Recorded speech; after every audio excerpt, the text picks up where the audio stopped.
ini yang sudah dilakukan Indonesia untuk bela Palestina.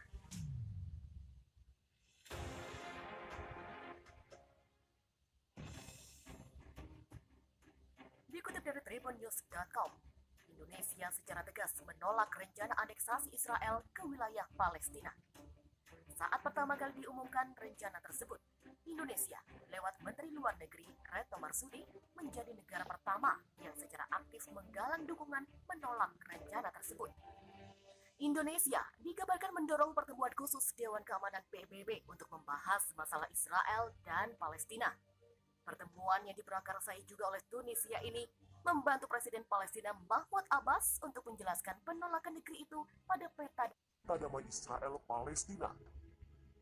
Sebelumnya, proposal perdamaian dibuat Presiden Amerika Serikat Donald Trump pada akhir Juni lalu. Namun sayangnya, sejumlah hal dianggap memberatkan Palestina dan mendukung posisi Israel di tepi barat. Ia hanya meminta pertemuan ini karena perkembangan terkini di kawasan Timur Tengah yang dapat menimbulkan keprihatinan banyak pihak dan mempengaruhi stabilitas kawasan serta belahan dunia lainnya. Demikian kata Wakil Tetap Republik Indonesia untuk PBB, Dubes Dian Trian Syahjani, seperti yang tertulis dari rilis Kementerian Luar Negeri. Langkah Indonesia dan Tunisia tersebut merupakan pelaksanaan keputusan pertemuan tingkat Menteri Liga Arab dan Organisasi Kerjasama Islam atau OKI minggu lalu. Selain itu, penyelenggaraan ini dilakukan pasca pengumuman proposal perdamaian yang disampaikan pada 28 Januari 2020 lalu. Lebih lanjut, Indonesia juga menekankan perlunya memulai kembali dialog dan negosiasi multilateral yang kredibel di antara pihak-pihak terkait. Hal ini penting guna mencari solusi praktis yang tidak bertentangan dengan hukum internasional. Terakhir, pihak Indonesia juga mengingatkan bahwa DKPBB berhutang kepada rakyat Palestina yang kini memiliki kondisi sangat memprihatinkan. Sesuai dengan Undang-Undang Dasar 1945, Indonesia akan meneruskan upaya diplomasi di PBB guna mendorong terpenuhinya hak-hak Palestina. Konflik wilayah yang terjadi antara Palestina dan Israel telah berlangsung selama beberapa dekade hingga hari ini. Singkatnya, konflik terjadi karena perebutan kota Yerusalem. Baik Palestina dan Israel mengklaim wilayah tersebut sebagai ibu kota negara mereka. Menlu Retno mengirimkan surat ke lebih dari 40 Menlu negara kunci, yaitu negara anggota Dewan Keamanan PBB, negara-negara di OKI, Sekjen PBB, Presiden Sidang Umum PBB, Ketua Kelompok G77, Presiden Gerakan Non-Blok, serta Presiden Caption Liga Arab. Isi surat tersebut antara lain mengajak seluruh masyarakat internasional untuk menolak rencana aneksasi tersebut yang ilegal dan bertentangan dengan hukum internasional.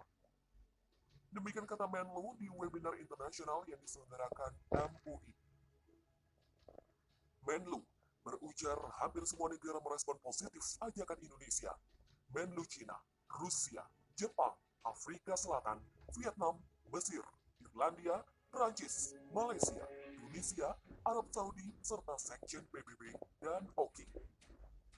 Tidak hanya itu, Indonesia juga memberikan dukungan finansial dan dukungan lain termasuk dukungan capacity building kepada Palestina. Menlu berujar, Indonesia telah menyampaikan komitmen bantuan kepada pemerintah Palestina maupun kepada masing-masing sebesar 1 juta US dollar serta 500.000 US dollar melalui Palang Merah Internasional atau ICRC. Pemerintah Indonesia juga meningkatkan kontribusi rutin untuk populasi Palestina melalui UNRWA. Dengan demikian, Indonesia tidak saja terus memberi dukungan politik, namun juga memberi dukungan keuangan dan dukungan dalam bentuk lain, termasuk pemberian capacity building kepada saudara-saudara di Palestina. Lebih dari 1 dekade, Indonesia telah memberikan bantuan pengembangan kapasitas lebih dari 8 juta US dollar kepada Palestina untuk melaksanakan sebanyak 170 jenis pelatihan kepada lebih dari 2.000 masyarakat Palestina. Pelatihan ini dilakukan untuk berbagai macam bidang, antara lain pertanian, diplomatik, kesehatan, pariwisata, pemberdayaan perempuan, perindustrian, demokrasi, dan tata kelola pemerintahan. Indonesia juga memberikan komitmen pendanaan sebesar 2 juta US dollar melalui mekanisme Conference on Cooperation Among East Asian Countries for Palestine Development untuk keperluan pembangunan pendidikan pada 7 sektor prioritas termasuk perikanan, pendidikan, dan informasi teknologi. Terkait dengan kemandirian ekonomi, Indonesia juga telah mengeluarkan kebijakan bebas pajak sebesar 0% bagi dua produk unggulan Palestina, yaitu kurma dan buah zaitun. Retno mengatakan, sudah merupakan komitmen politik luar negeri Indonesia dan diplomasi Indonesia untuk memberikan prioritas terhadap Palestina. Masyarakat Indonesia juga turut andil dalam membantu perjuangan rakyat Palestina. Salah satunya yang dilakukan Majelis Ulama Indonesia yang melakukan MOU untuk membangun rumah sakit di kota Hebron bagi rakyat Palestina. Pembangunan perluasan fasilitas rumah sakit Indonesia oleh Mercy, penyediaan beasiswa, penyediaan obat-obatan, dan fasilitas air bersih oleh Komite Nasional untuk Rakyat Palestina, serta bantuan bagi pengungsi oleh para filantropis Indonesia, dan pembangunan instalasi desalinasi air oleh masyarakat Indonesia. Hal ini menunjukkan tingginya keberpihakan masyarakat Indonesia terhadap Palestina. Kolaborasi dengan parlemen juga dilakukan dengan inisiasi Joint Statement Against Israel Annexation yang dikirim kepada para anggota parlemen dan berhasil mengumpulkan 232 tanda tangan anggota parlemen dari 34 negara. Rencananya tersebut akan disampaikan melalui berbagai forum antar parlemen dunia seperti Inter-Parliamentary Union of Islamic Countries Interval. Anggota DPR RI fraksi PKS Syahrul Aidi Masad mengecam keras tindakan sepihak Israel untuk menganeksasi Palestina.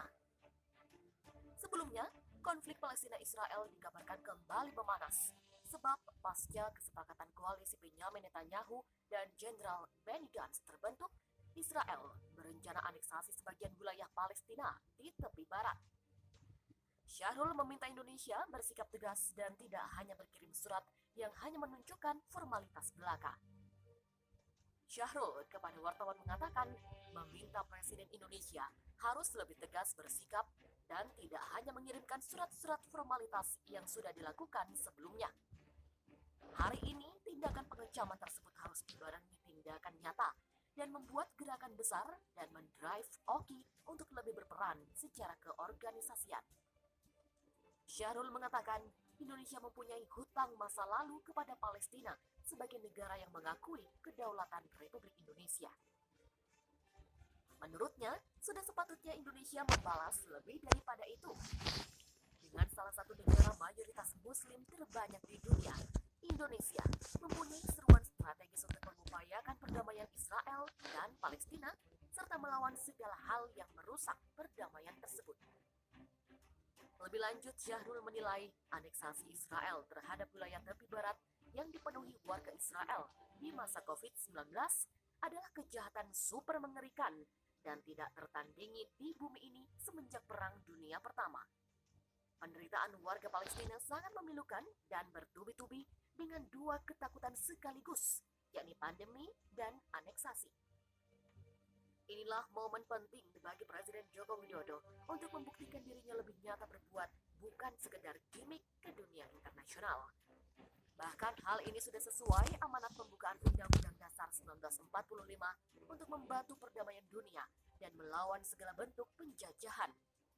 Demikian kata Ketua Delegasi Parlemen Indonesia untuk Palestina DPR RI ini. Lebih dari 1 dekade, Indonesia telah memberikan bantuan pengembangan kapasitas lebih dari 8 juta US dollar kepada Palestina untuk melaksanakan sebanyak 170 jenis pelatihan kepada lebih dari 2.000 masyarakat Palestina. Pelatihan ini dilakukan untuk berbagai macam bidang, antara lain pertanian, diplomatik, kesehatan, pariwisata, pemberdayaan perempuan, perindustrian, demokrasi, dan tata kelola pemerintahan. Indonesia juga memberikan